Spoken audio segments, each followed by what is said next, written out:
Et il y a un détail ici, c'est que, non que détail, Joseph est jeté en prison, mais Joseph ne se justifie pas. Il ne dit pas que c'est faux. Voilà un détail. Si nous pouvions arriver à ce niveau, quand on nous accuse injustement, gardez le silence. Vous voyez comment Joseph est la figure anticipative du Seigneur Jésus-Christ. Voilà notre niveau de comparaison. Jésus, quand il est accusé, il garde le silence. Il passe devant Pilate, il garde le silence. Il ne dit rien. Il laisse faire. Joseph aurait pu se défendre, mais il garde le silence, comme cette histoire de cet homme pieux, il y a plusieurs siècles. Un célèbre homme de Dieu, très pieux, célèbre pas par sa grandeur, mais par sa piété, par sa crainte de Dieu. Donc il était réputé en Allemagne il y a plusieurs siècles. Un certain Henri, je n'ai pas exactement son nom de famille, mais son prénom était Henri. Il avait la réputation de craindre Dieu, d'être pieux. Voilà comment le monde le reconnaissait dans le quartier où il vivait. Et un jour, on cogne à sa porte. Une femme se présente avec un bébé. Le bébé qui a haute voix. Voilà le fruit de ton adultère avec moi. Prends-le et garde-le. Les voisins du quartier écoutaient. Et en quelques secondes, la nouvelle s'est répandue comme un feu de brousse. Que cet homme, qui paraissait être pieux, qui paraissait condamner tout le monde, savez-vous qu'il a commis l'adultère avec cette femme? Et voilà l'enfant. La femme est venue déposer le bébé.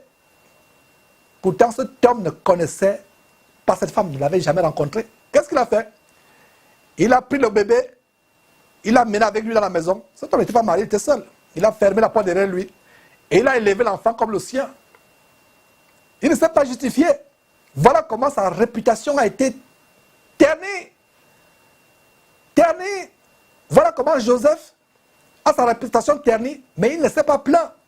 Il n'a même pas dit à son maître, c'est faux ce qu'elle dit. Il est resté tranquille. Est-ce que nous pouvons arriver à ce niveau-là? Donc voilà comment cet Allemand, Henri, cet homme pieux, il n'a rien dit. Sa réputation a été ternie.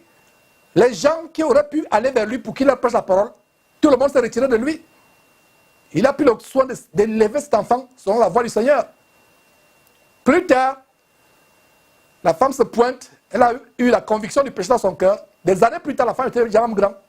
Elle est revenue dans le même quartier, crie à haute voix ce qu'elle avait fait. Elle dit, cet homme est un homme bien, j'ai eu la conviction dans mon cœur de venir me repentir publiquement. Tout ce que j'ai fait, c'était un montage. Je ne le connais pas. D'ailleurs, je ne sais même pas qui est le père de cet enfant. Je ne l'ai jamais rencontré. C'est que je voulais tout simplement quelqu'un pour prendre mon enfant. Voilà comment le diable a utilisé cette femme pour ternir la réputation du frère Henri. Mais il a gardé le silence.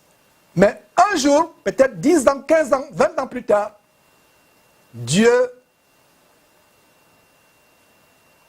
s'est occupé de rétablir sa réputation. Il n'y a pas plus grande chose pour un homme de perdre sa réputation, d'avoir sa réputation éclaboussée, comme le cas de Joseph. Mais Joseph a gardé le silence. Lisez-vous qu'il s'est justifié.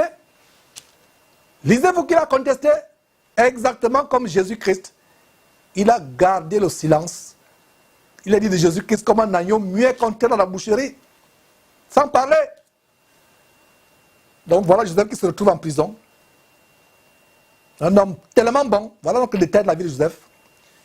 Et c'est tout naturellement au verset 21 que l'Éternel fut avec Joseph. Il étendit sur lui sa bonté.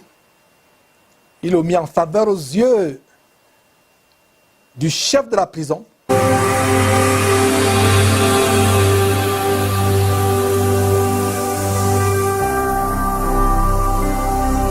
Jésus-Christ TV, vous connaîtrez la vérité et la vérité vous affranchira.